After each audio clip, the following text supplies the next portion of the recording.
Hello दोस्तों, स्वागत है हमारे इस चैनल रफ्तार बोर्ड में। चलिए आप लोगों के लिए एक वीवीआई क्वेश्चन लेकर आया हूँ जो कि इंटर के लिए 2026 में बहुत इम्पोर्टेंट है और ये आपको 5 नंबर दिला के ही आएगा। ये क्वेश्चन को आप देखना ना भूलें।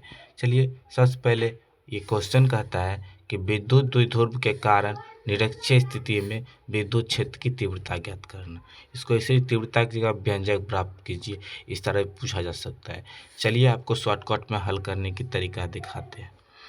तो हल करना है सबसे पहले आपको क्या करना है, यहाँ पे सिंपल से एक चित्र बनाना है, उतना सोचना उचना नहीं है।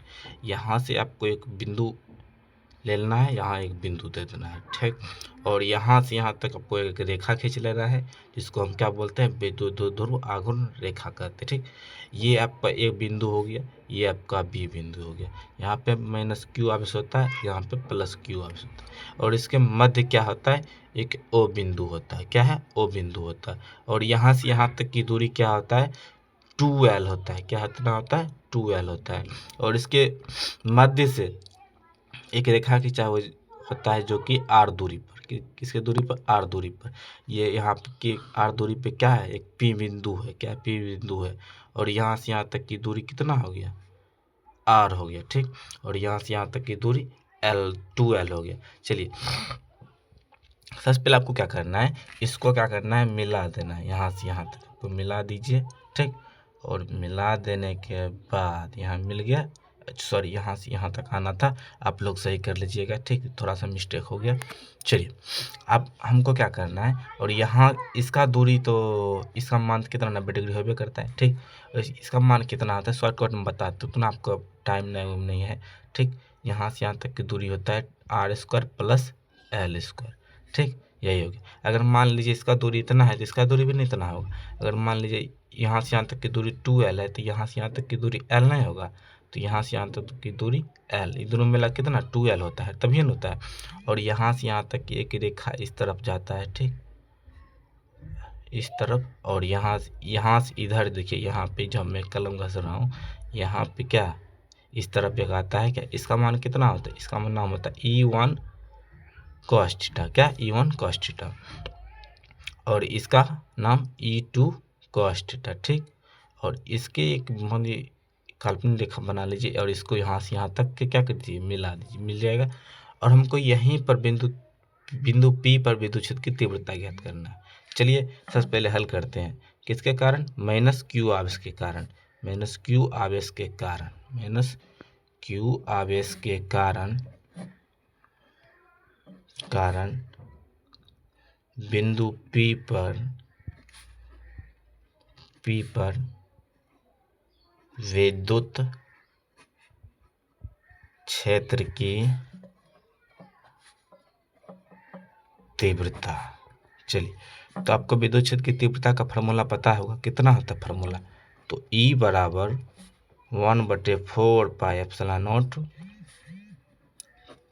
क्या R² होता है, ठीक। इसको E1 इसको नाम रख देते हैं, ठीक। और इसको देखिए आप इसी मान पुट करना, 1/4πε0 हो गया, ठीक। अभी हमने आपको बताया कि R, इसका R दूरी 1, ठीक। ये है ना R दूरी, ये ठीक। इसी मान को अब यहाँ पुट करना है, ठीक। तो यहाँ पे कितना हो जाएगा, R² प्लस L²। रो स्क्वायर है तो स्क्वायर दे देंगे, ठीक, यानी कि स्क्वायर है ना, तो ठीक। अब इसको हमको रूट को हटाना है, ठीक। सिंपल सी बात है, देखिए अगर आपको रूट को हटाना है ना, सीधा स्क्वायर दिया हुआ है, तुरंत इसको हटा दीजिए, स्क्वायर हटाइए रूट हट जाएगा, ठीक।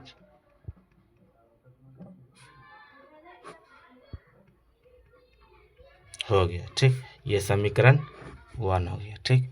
अब माइनस क्यू आवेश के लिए निकल गया, अब प्लस क्यू आवेश के लिए चलते हैं। यहाँ लिखेंगे फिर उसी तरह, प्लस क्यू आवेश के कारण, देखिए ये डेरिवेशन बहुत आसान है, ठीक। को उतना शॉर्टकट में हम बता देता कि आपको बनाने में बेहद अच्छा लगे।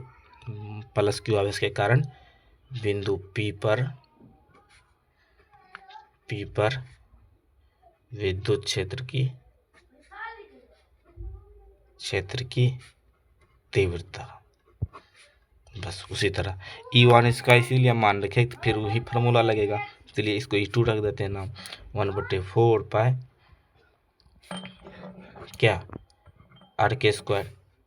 तो E2 उसी जब हम बताए थे ना यहाँ पे आपको कि इसका मान अगर यही सेम है तो इसका भी मान यही सेम होगा, तब इसके मान के लिए हम निकाल लिए। अब इसके मान के लिए निकालना है तो वही फार्मूला आपको यहाँ पे लगा देना है। ठीक, 1/4 पाई एप्सिलॉन नॉट क्या Q है, और इसका कितना मान दिया है r² प्लस के L², ये स्क्वायर है तो स्क्वायर रूट। ठीक, उसी तरह रूट आपको हटा देना है, तो स्क्वायर हटेगा तो रूट हट जाएगा। ठीक, तो उसी तरह E2 बराबर 1/4 पाई एप्सिलॉन नॉट कितना, इसको रूट हटाओ तो ये देखिए r² L² हो गया, ये समीकरण 2 हो गया। ठीक, अब आपको यहाँ तक तो समझ में आ गया होगा, फिलहाल हमको पता है। चलिए देखिए अब आगे चलते हैं। चलिए अब हमको वहाँ तक निकाल लिए थे समीकरण 1 समीकरण 2। अब चलते हैं बिंदु P पर परिणामी तीव्रता ज्ञात करना, परिणामी तीव्रता। चलिए कि परिणामी तीव्रता ज्ञात करने के लिए हमको क्या करना पड़ता है, E1 जो होता है ना, E बराबर कितना होता है E1 cos थीटा प्लस के E2 cos थीटा। अब आपको कंफ्यूज होंगे कि E फार्मूला कहाँ से है, चलिए आपको दिखाते हैं। देखिए यहाँ पे है ना E1 cos थीटा और यहाँ पे E2 cos थीटा है ना, तो यही से हमको क्या करना है यहाँ पे ज्ञात करना। चलिए यहाँ हमको यहाँ मिल गया। चलिए आपको क्या करना है, अब मान का पुट कर देना है। तो कितना E बराबर E1 का मान थी, मैं तीव्रता E1 कितना दिया हुआ मैंने ज्ञात किया ना, अभी कितना ज्ञात किया था 1/4 पाई एप्सिलॉन नॉट कितना Q बटे में क्या r² प्लस L²। बस इसको cos थीटा लिख देना है, फिर उसकी तरफ प्लस का चिन्ह है तो प्लस का चिन्ह, मान तो सेम ही था तो उसी तरह इसको सेम मान लिख देना है, और ये cos थीटा। ठीक, अब इसी में से किसी को कॉमन ले लीजिए, बराबर मान है तो इसीलिए ले लेते हैं 1/4 पाई एप्सिलॉन नॉट इंटू क्या Q/r² और L²। ठीक, ये हो गया, ये दोनों जोड़ेगा तो कितना हो जाएगा 2 cos थीटा हो गया। ठीक, अब चलते हैं, अब क्या करना है, आपको cos थीटा का मान ज्ञात करना है, तो यहाँ पे लिख देते हैं पाइथागोरस का, देखिए पाइथागोरस का आप सूत्र लगा दीजिएगा तो आपको निकल जाएगा इससे। ठीक, चलिए इसीलिए आपको हम अभी शॉर्टकट में बता रहे हैं। चलिए देखिए E1 बराबर कितना 1/4 पाई एप्सिलॉन नॉट कितना, इसको हम इस तरह लिख सकते हैं ना, इसको एक ऐसे लिख सकते हैं। ठीक, एक लिख देंगे, और देखिए यहाँ पे 2 cos थीटा है तो 2 लिख देंगे, गुना है तो गुना में तो है ना किया, तो cos थीटा का मान कितना आता है L बटा में कितना रूट r² और L²। ठीक हो गया। अब देखिए इसका मान कितना रख सकते हैं, हाँ इसका मान कितना रख सकते हैं ना, पता है आपको, देखिए इसको जब हम इसको एक लिख सकते हैं तो इसका मान कितना रख सकते हैं 3/2 नहीं रख सकते हैं, हाँ रख सकते हैं। चलिए इसको इसका भी नाम रख देते 3/2 रखते मान रखते। अब चलिए ये कितना हो, देखिए 1/4 पाई एप्सिलॉन नॉट, देखिए इसको मिला दीजिए ना, मिला दीजिए इसको, कितना हो जाएगा, नहीं आता आपको मिलाने, देखिए मिला दीजिए Q गुना 2 है। अब आपको इससे पता चल रहा होगा कि इसका क्या होता है, चलिए हम आपको बताएंगे, पहले इसको अपना हल कीजिए।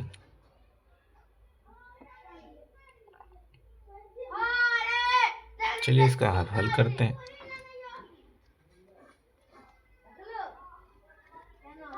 ठीक, अब चलिए इसको क्या करते हैं,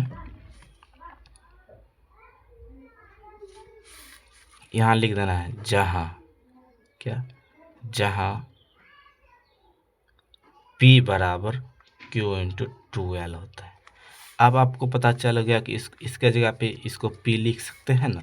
चलिए लिखेंगे E बराबर 1/4 पाई एप्सिलॉन नॉट टू क्या P R के स्क्वायर और L के स्क्वायर, और यहाँ पे क्या है 3/2 है, 2 है लिख देंगे। अब आपको ये समझ में आना चाहिए। देखिए एक बात और है, अब कहिएगा तो इसको कैसे सॉल्व कर। देखिए तो जहाँ पर लिख देना है, जहाँ L से ये इसी तरह होगा तो L बराबर कितना हो जाता है 0 हो जाता है। ठीक, तो इस तरह आपको ज्ञात करना है, मन में रखना है L बराबर 0 होता है। तो E बराबर कितना 1/4 पाई एप्सिलॉन नॉट P बटा में क्या R के स्क्वायर, ये 0 है तो खत्म न हो जाएगा जी। तो ये मान 3/2, ये 2 से ये 2 खत्म, अब बचा क्या सिर्फ यही बचा। तो E बराबर 1/4 पाई एप्सिलॉन नॉट तो क्या P पर RQ, ये मान कट गया तो बचिए गया ना, तो RQ यही होता है विद्युत द्विध्रुव आघूर्ण के कारण विद्युत क्षेत्र की निरक्षीय स्थिति में। यही हमको फार्मूला ज्ञात करना था। अगर आपको स्क्रीनशॉट लेना है तो आप ले सकते हैं, देख सकते हैं इस तरह से। आपको स्क्रीनशॉट लेना है तो ले लीजिएगा। अगर नहीं समझ में आएगा, शॉर्टकट हम बता दिए आपको, हम डिटेल में बता सकते थे लेकिन नहीं सोचे कि बहुत शॉर्टकट में बताते। चलिए, तो वीडियो अच्छा लगा हो तो लाइक शेयर सब्सक्राइब जरूर कीजिएगा। धन्यवाद।